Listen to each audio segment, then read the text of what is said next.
Bom dia a todos, graça e paz. Abra sua Bíblia comigo, por favor, no livro de Marcos.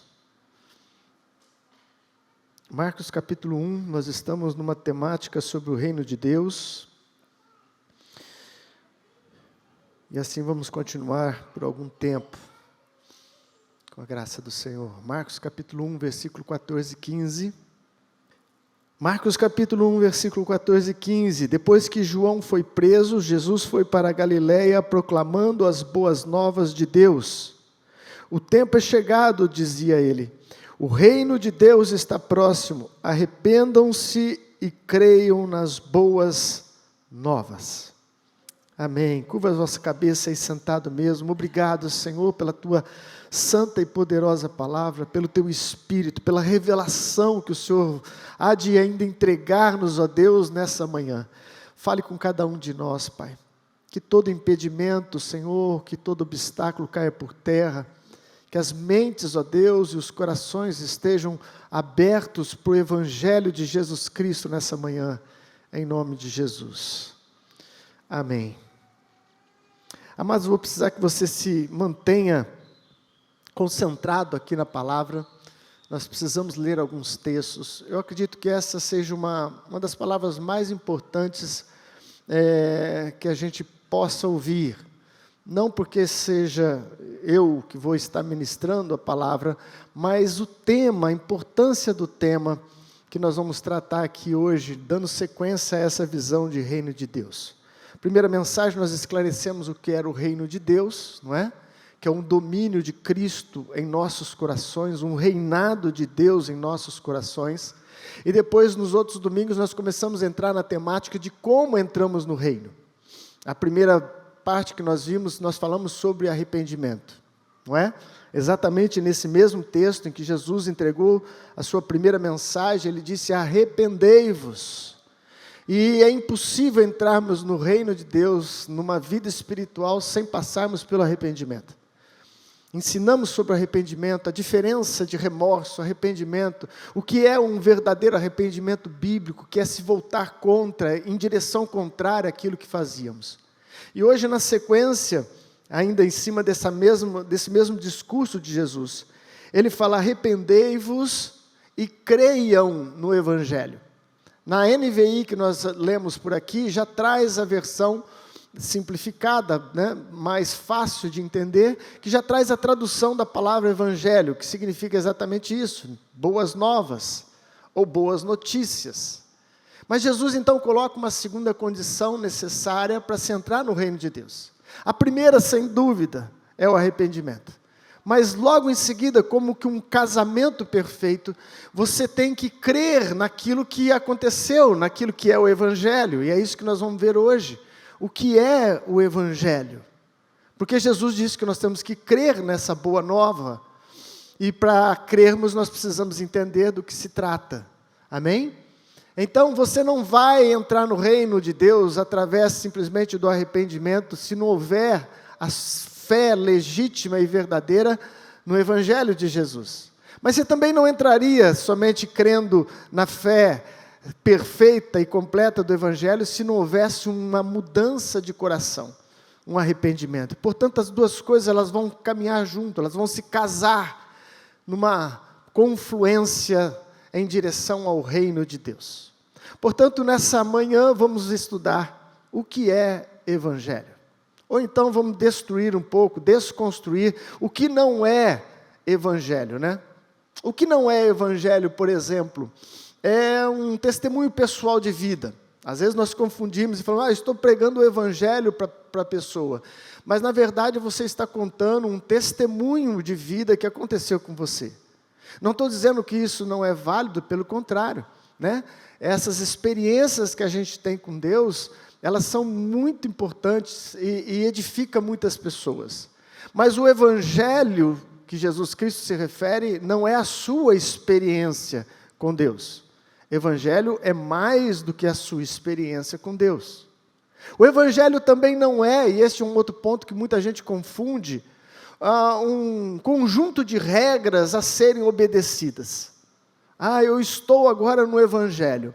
O que você quer dizer com estar no Evangelho? Porque agora eu obedeço às regras do Evangelho. Isso não é Evangelho, obedecer às regras.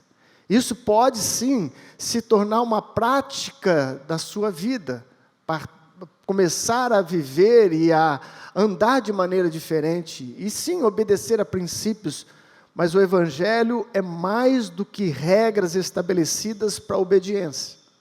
O Evangelho é mais que isso. Quando Jesus então se apresenta, ele fala assim, olha, creia no Evangelho. Essa palavra Evangelho no grego é uma das palavras que parece muito com o português, porque ela fala, a tradução dela, a pronúncia dela seria Evangelion, no grego. E até a escrita, eu escrevi aqui, quem nunca viu grego, ao ver a palavra Evangelho no grego, pode já decifrar que está falando dessa palavra Evangelho. Evangelho no Antigo Testamento, ele praticamente não é citado, com exceção de uma passagem que está no livro de 2 Samuel, você não precisa abrir, no capítulo 4, no versículo 10. Mas também está ali, nesse texto, na tradução da Septuaginta, que traduziu do hebraico para o grego. Então aparece ali uma única vez no Antigo Testamento esse termo Evangelho. E em que sentido? No sentido original que se referia a Evangelho. Evangelho no começo era uma notícia que era entregue, uma notícia de vitória de uma batalha.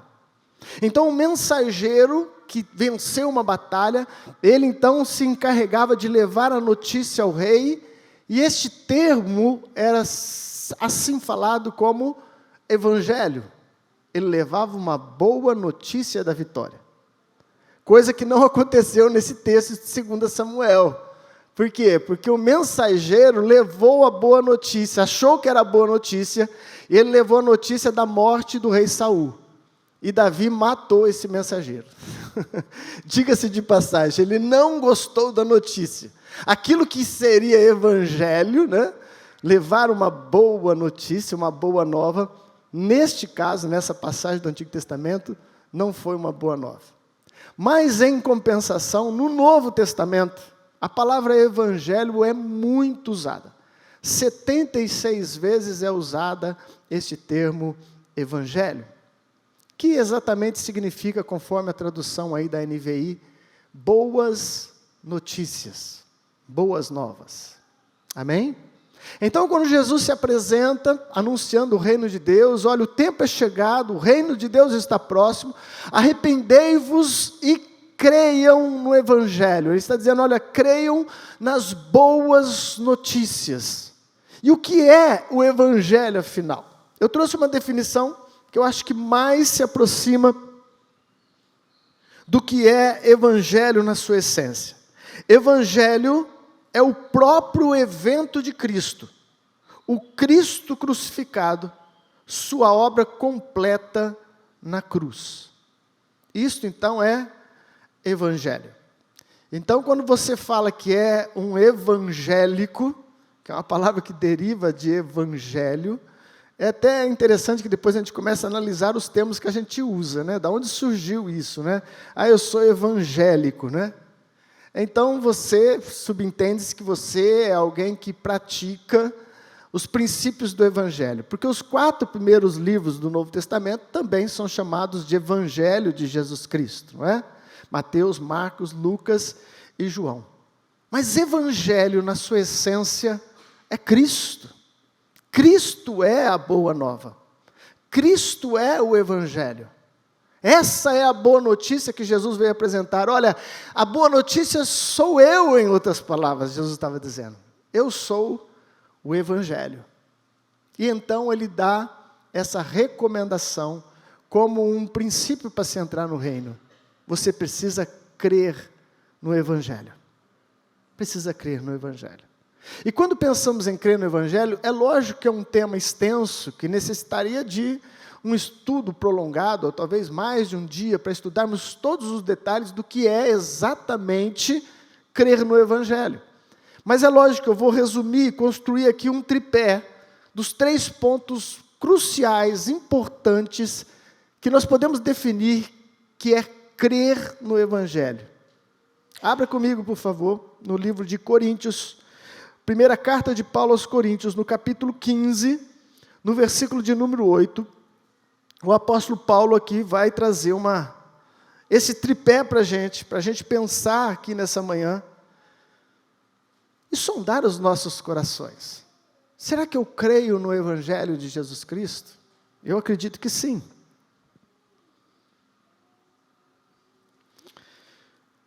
1 Coríntios capítulo 15, do verso 1, nós vamos ler até o verso 8. Diz assim a palavra do Senhor: irmãos, quero lembrar-lhes o evangelho que lhes preguei. O apóstolo Paulo está aqui falando com a igreja que está em Corinto, o qual vocês receberam e no qual vocês estão firmes. Por meio deste evangelho vocês são salvos, desde que se apeguem firmemente à palavra que lhes preguei.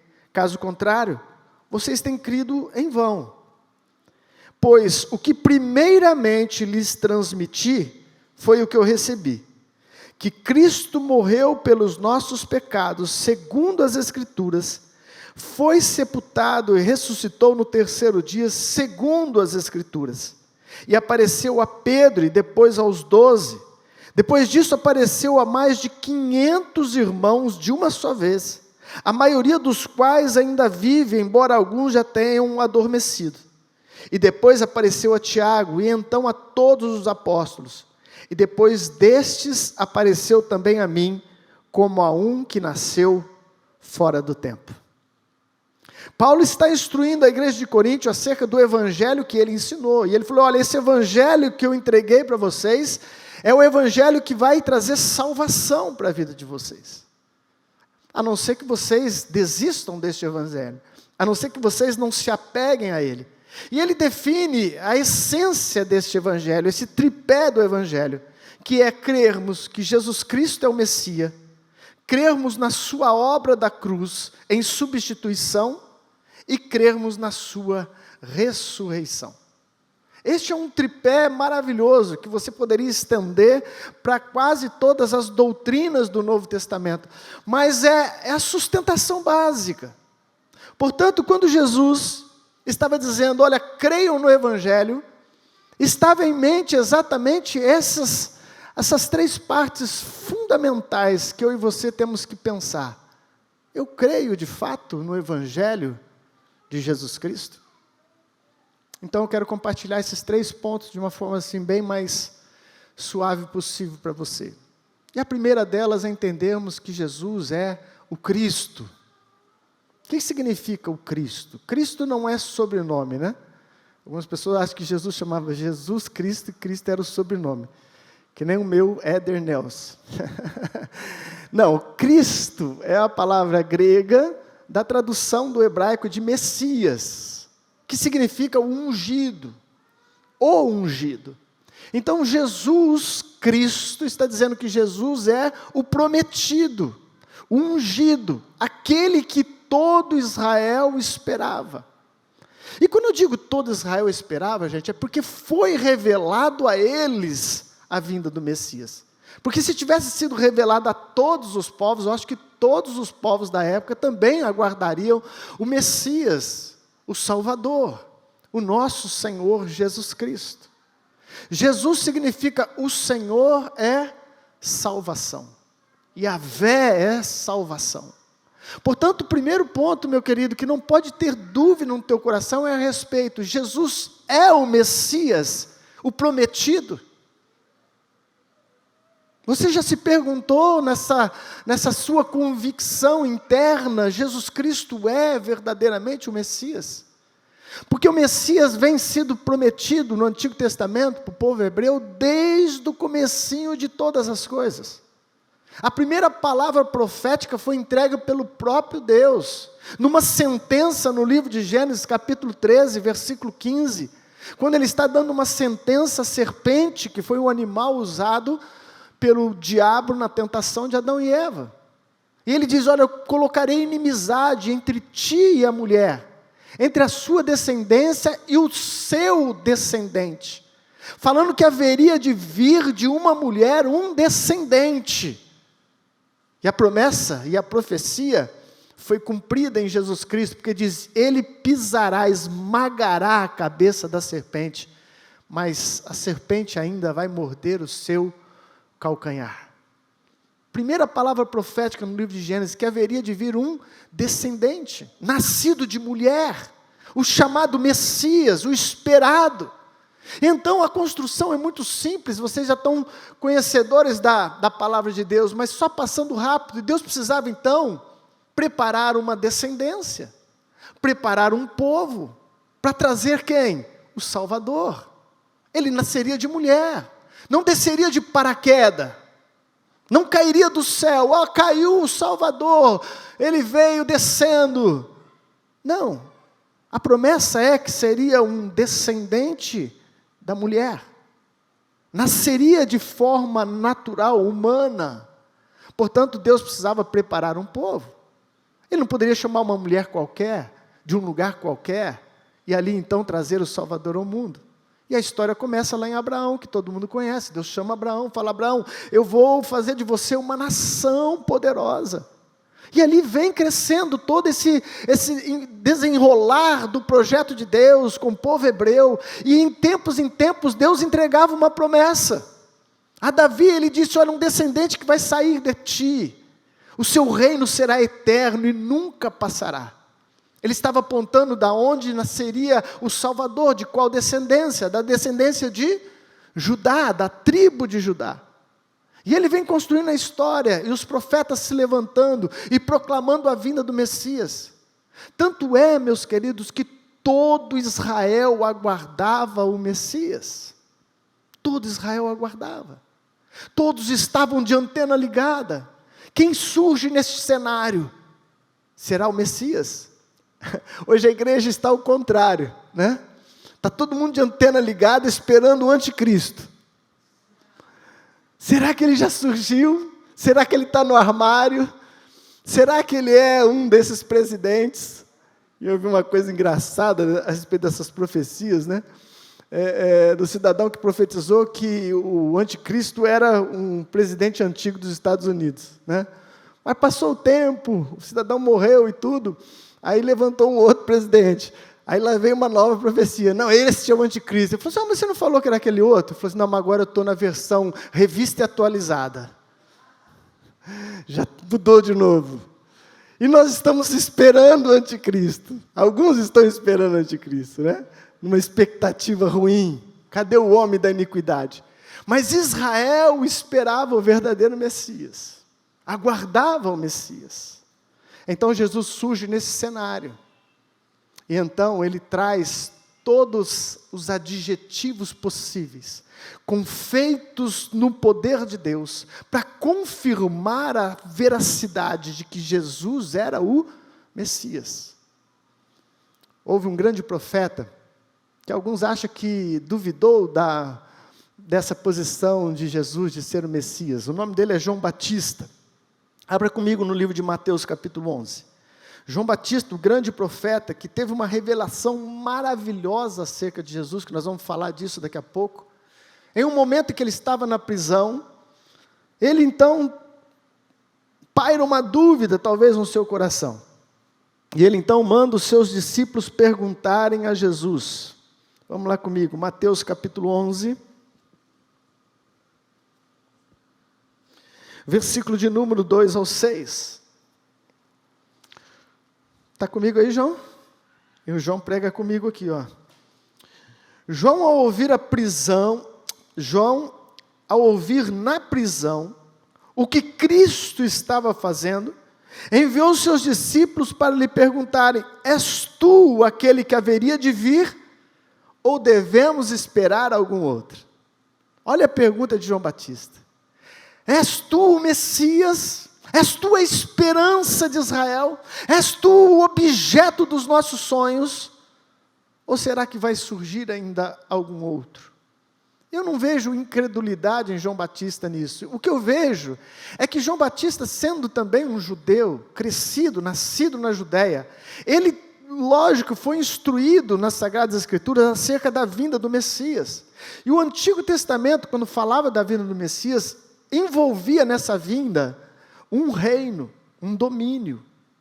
Então todo Israel estava esperando o Messias, esperando a tomada do reino, esperando o domínio, esperando a libertação da escravidão. Portanto, João Batista já estava na cadeia, já tinha feito o seu trabalho, e nada ainda havia acontecido. Então talvez João Batista falou, será que vai vir outro? Vão lá, por favor, e pergunta para Jesus, se é ele ou há de vir outro. Qual foi a resposta de Jesus? Jesus respondeu, volte e anuncie a João o que vocês estão ouvindo e vendo. Os cegos veem, os mancos andam, os leprosos são purificados, os surdos ouvem, os mortos são ressuscitados e as boas novas são pregadas aos pobres. E feliz é aquele que não se escandaliza por minha causa. Uau! Jesus preferiu, ao invés de bater no peito, neste caso, e dizer, sim, sou eu, é só ir lá e dizer para João Batista, sou eu. Porque talvez só o fato de dizer sou eu, ainda ficaria uma sombra de dúvida. Porque falar, todo mundo pode falar, não é verdade? Não tem esse ditado popular, que até papagaio fala? Né? Então falar, eu sou, e aí? Prova para mim, mostra. Então Jesus falou assim, ao invés de falar que eu sou, vai lá e fala para ele, o que está acontecendo? A manifestação do poder de Deus, o que está acontecendo através da minha vinda, através da minha vida, e ele começa então a narrar algumas coisas, cego de nascença, numa época em que não havia avanço nenhum da medicina, até hoje eu acho que é impossível, ser curado um cego de nascença, paralíticos, surdos, mudos, para completar a lista, mortos sendo ressuscitados. E eu sei de um caso de um que está registrado na Bíblia, que ele já estava morto há 4 dias. Uma coisa é ressuscitar um morto que morreu há horas, o corpo ainda nem gelou direito, já é um feito maravilhoso, é lógico, mas 4 dias, 4 dias, quando chegam lá as próprias irmãs falam, Senhor, já cheira mal, tira a pedra, Senhor, já cheira mal, talvez o cheiro já estava passando para fora, e o Senhor da vida disse, Lázaro, vem para fora, aleluia, Lázaro vem para fora. Alguns comentaristas dizem que ele chamou pelo nome, porque se ele simplesmente falasse, vem para fora, ia sair todos que estavam ali dentro.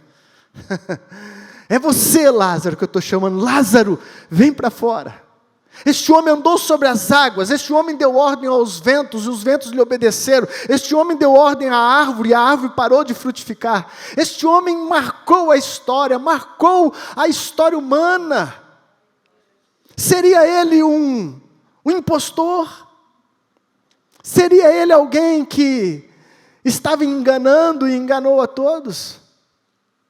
Ou Jesus é o Messias, o esperado? É importante, meu querido, essa convicção dentro de você e que não haja uma sombra de dúvida. Jesus é o Salvador esperado, é o Messias aguardado. E ele confirma isso também com a sua própria boca, no livro de Marcos, capítulo 14, versículos 61 e 62, quando ele está sendo interrogado pelos sacerdotes, antes da sua crucificação. Marcos capítulo 14, versículo de número 61 e 62, diz assim a palavra, mas Jesus permaneceu em silêncio e nada respondeu. Gente, grava só essa parte aqui, ó. Mas Jesus permaneceu em silêncio e nada respondeu. Para depois você lembrar quando nós lemos um outro texto. Outra vez o sumo sacerdote lhe perguntou, você é o Cristo, o Filho do Deus bendito? Sou, disse Jesus, eu sou, e vereis o Filho do Homem assentado à direita do Poderoso, vindo com as nuvens do céu, aleluia, ele disse, eu sou, será que Jesus merece crédito? Será que a sua vida e os seus feitos dão credibilidade às suas palavras? Ou seria ele um impostor? Você tem que decidir isso, meu querido. Isso é uma questão de raciocínio, definição dentro de você, acerca de um acontecimento dos maiores, dos maiores, dos maiores que já houve na história. Portanto, esse é o primeiro tripé. Jesus Cristo é o Messias, o Salvador esperado, o Salvador do mundo. Amém? Crede no Evangelho é crer que Jesus é o Messias. O segundo tripé importante dessa crença, que é o Evangelho, é na sua obra. É crer na sua obra. Que obra é essa? A obra que levou Jesus Cristo à cruz, à morte de cruz. O porquê disso tudo? Você tem que saber disso, meu irmão.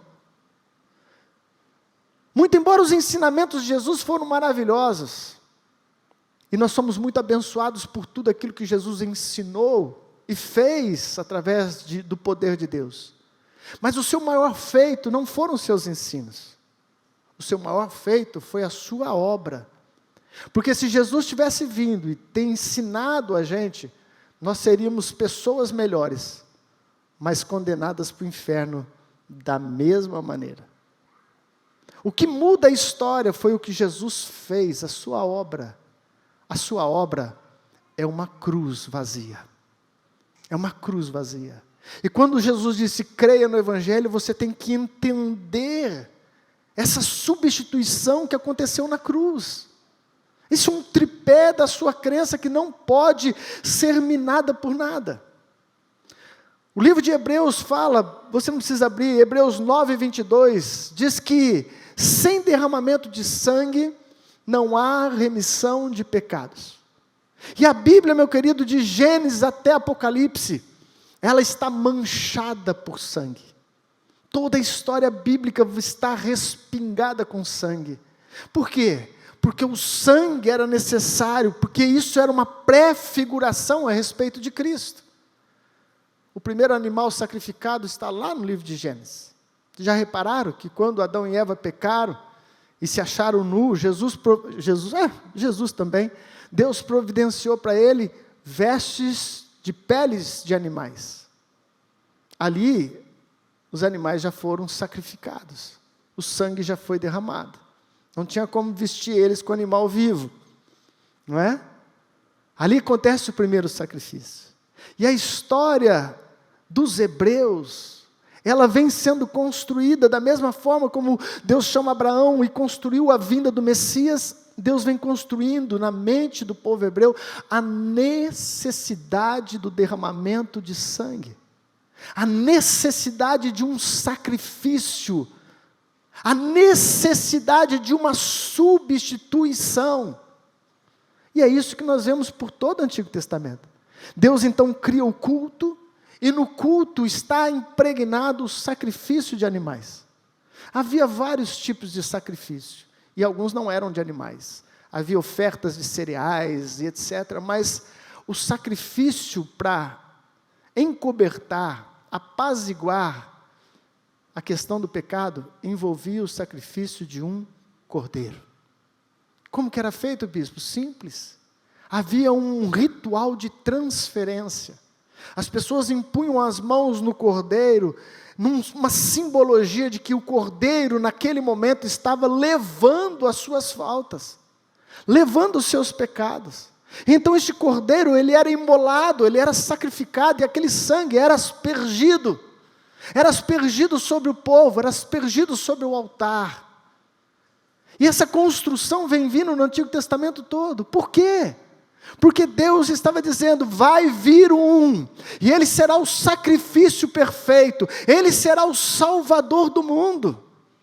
Essa construção era necessária, e ainda assim o povo judeu não entendeu. Ainda assim o povo judeu não entendeu por que Jesus tinha que ir para uma cruz.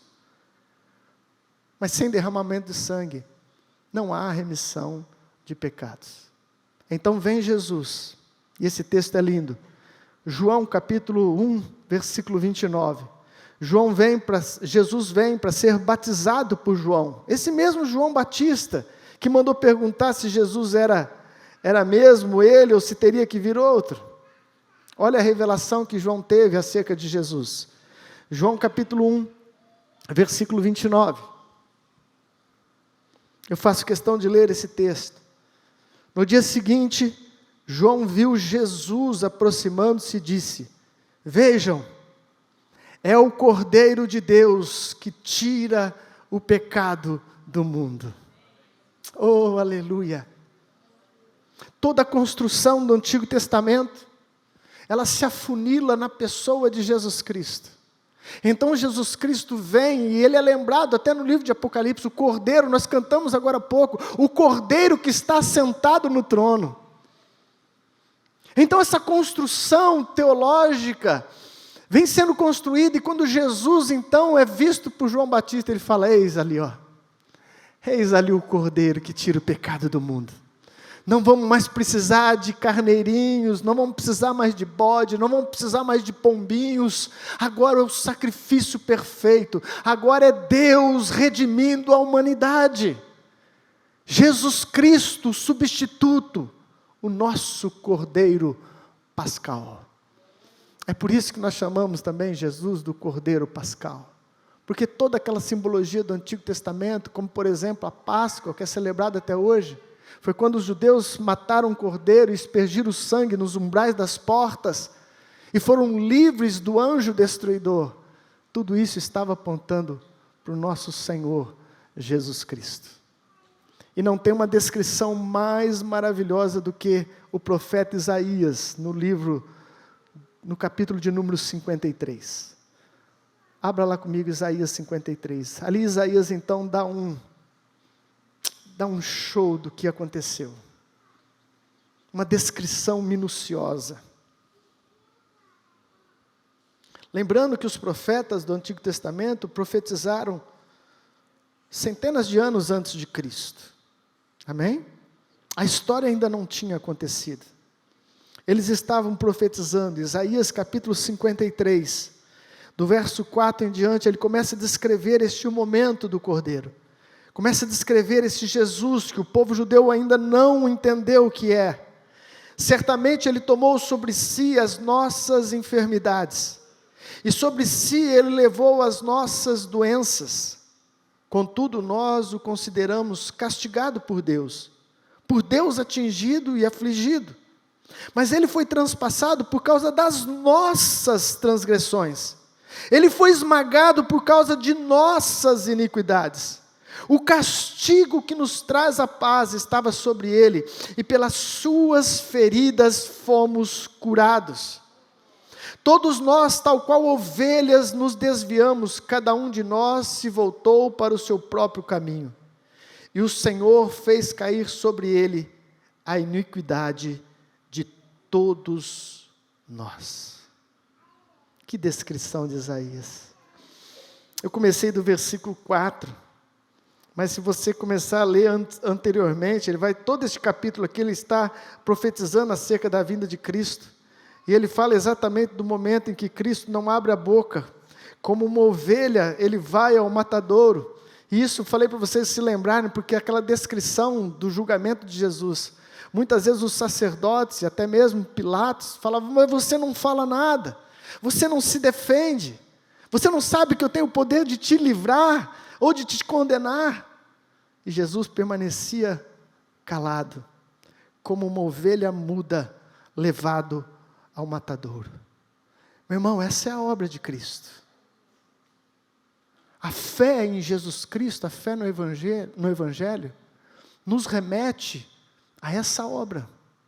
Por quê, bispo? Porque aquela cruz era minha, aquela cruz era sua, aquela cruz era nossa. Somos nós os pecadores, somos nós que estávamos em falta, somos nós os culpados. Isaías é minucioso, ele fala assim: olha, quando Jesus foi à cruz, nós achávamos que ele estava sendo castigado por Deus, e o povo judeu achava exatamente isso. Eles diziam: lá, salvou a tantos, salve agora a si mesmo. Zombava de Jesus, achando que a condenação era um castigo divino. Mas Isaías diz: não, vocês não entenderam.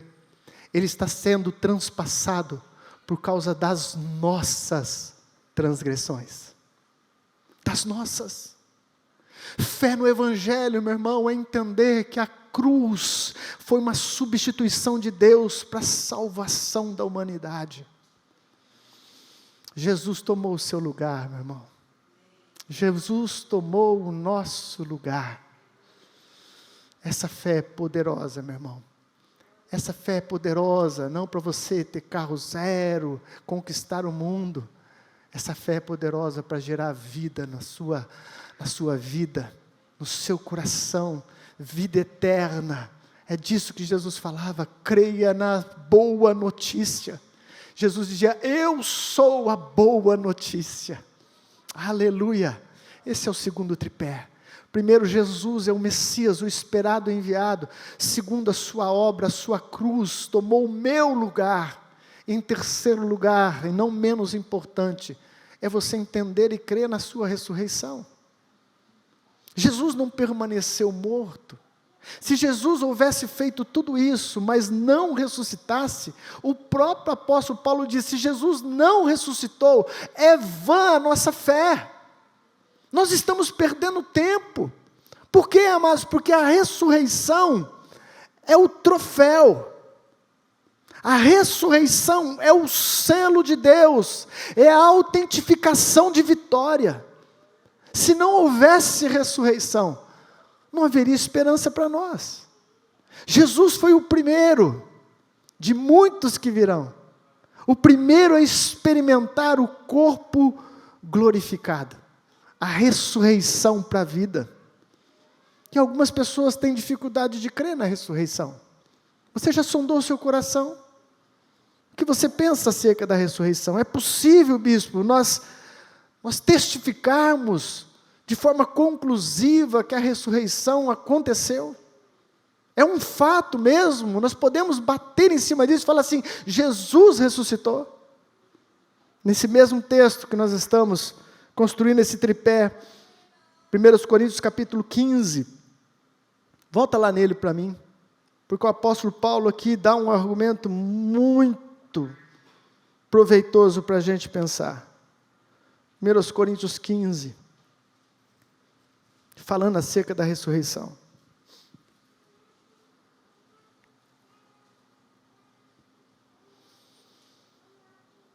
Vamos ler do 3 novamente, ele diz, pois o que primeiramente lhes transmiti, foi o que recebi, que Cristo morreu pelos nossos pecados, segundo as Escrituras. Foi sepultado e ressuscitou no terceiro dia, segundo as Escrituras. E apareceu a Pedro e depois aos 12. Depois disso apareceu para mais de 500 irmãos de uma só vez, a maioria dos quais ainda vive, embora alguns já tenham adormecido. Isso é um relato histórico.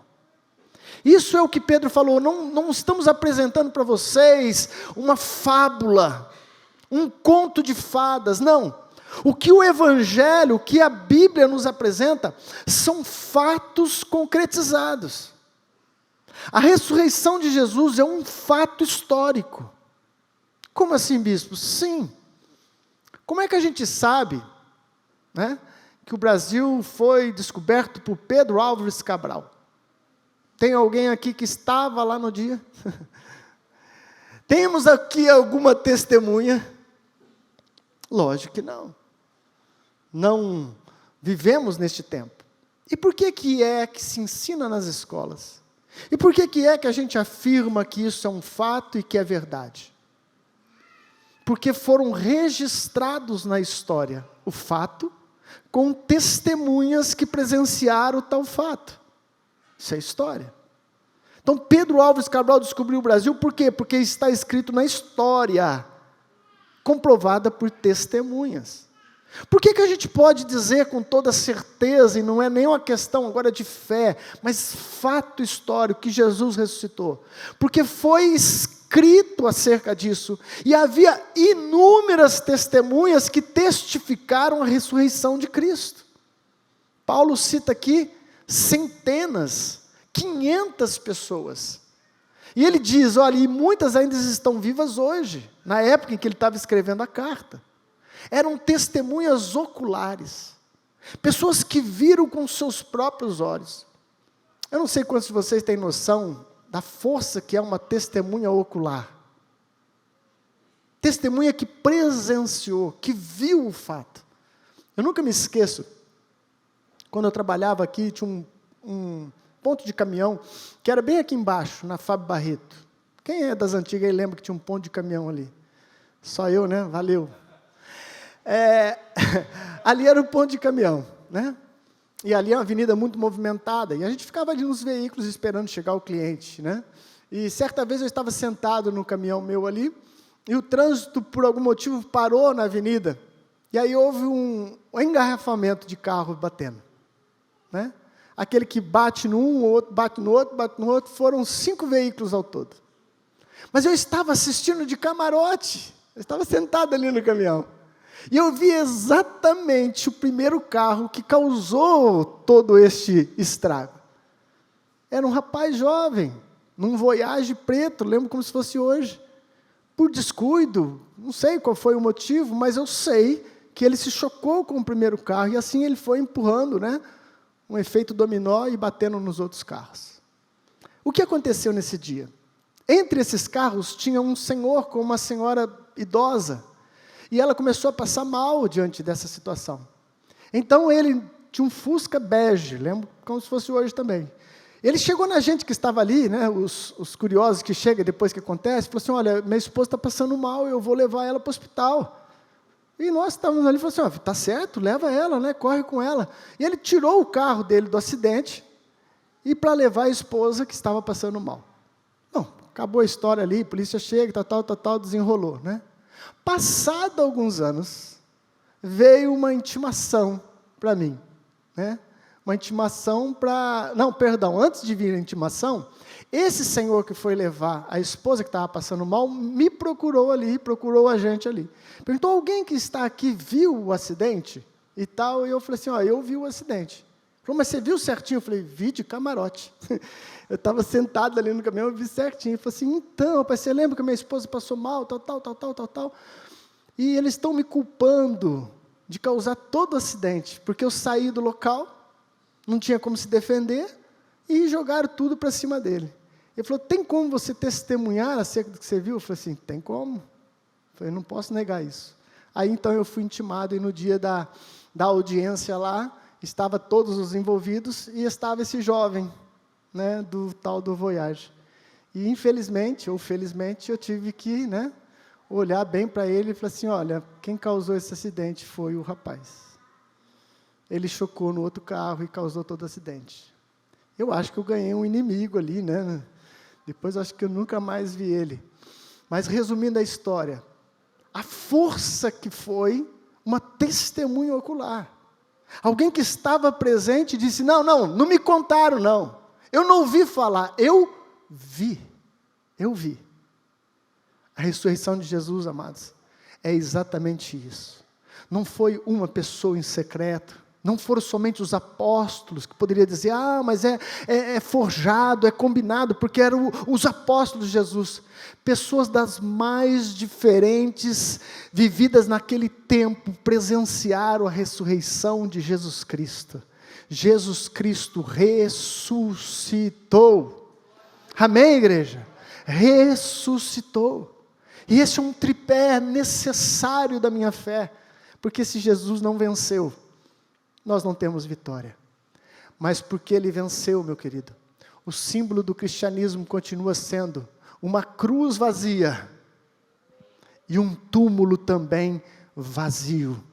Jesus Cristo, o Senhor, a boa notícia, o Deus que se fez homem, é o evangelho das boas novas. Portanto, Jesus disse, creia no evangelho. E essa é uma condição, meu querido, para você entrar no reino de Deus. Jesus Cristo é o seu Messias, o seu substituto, e ressuscitou e venceu a morte. Aleluia! Vamos ficar de pé no nome de Jesus. Jesus venceu a morte. Ele vive. Amém?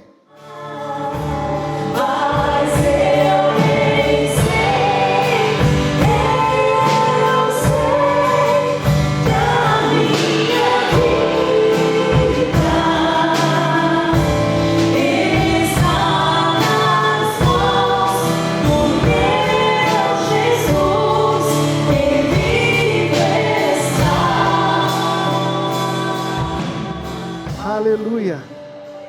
Pega a tua mão para o céu. Pai querido, hoje entendemos um pouco mais o que é Evangelho. Evangelho é Cristo, a boa notícia. Tu és o nosso Messias, o esperado das nações. Tu és o nosso substituto, Senhor. Tomou a nossa cruz, tomou o nosso lugar. E Tu és aquele, Senhor, que venceu a morte. Por isso nós podemos acreditar no amanhã. Acreditar porque a vitória é certa. Porque o Senhor venceu, em nome de Jesus Cristo.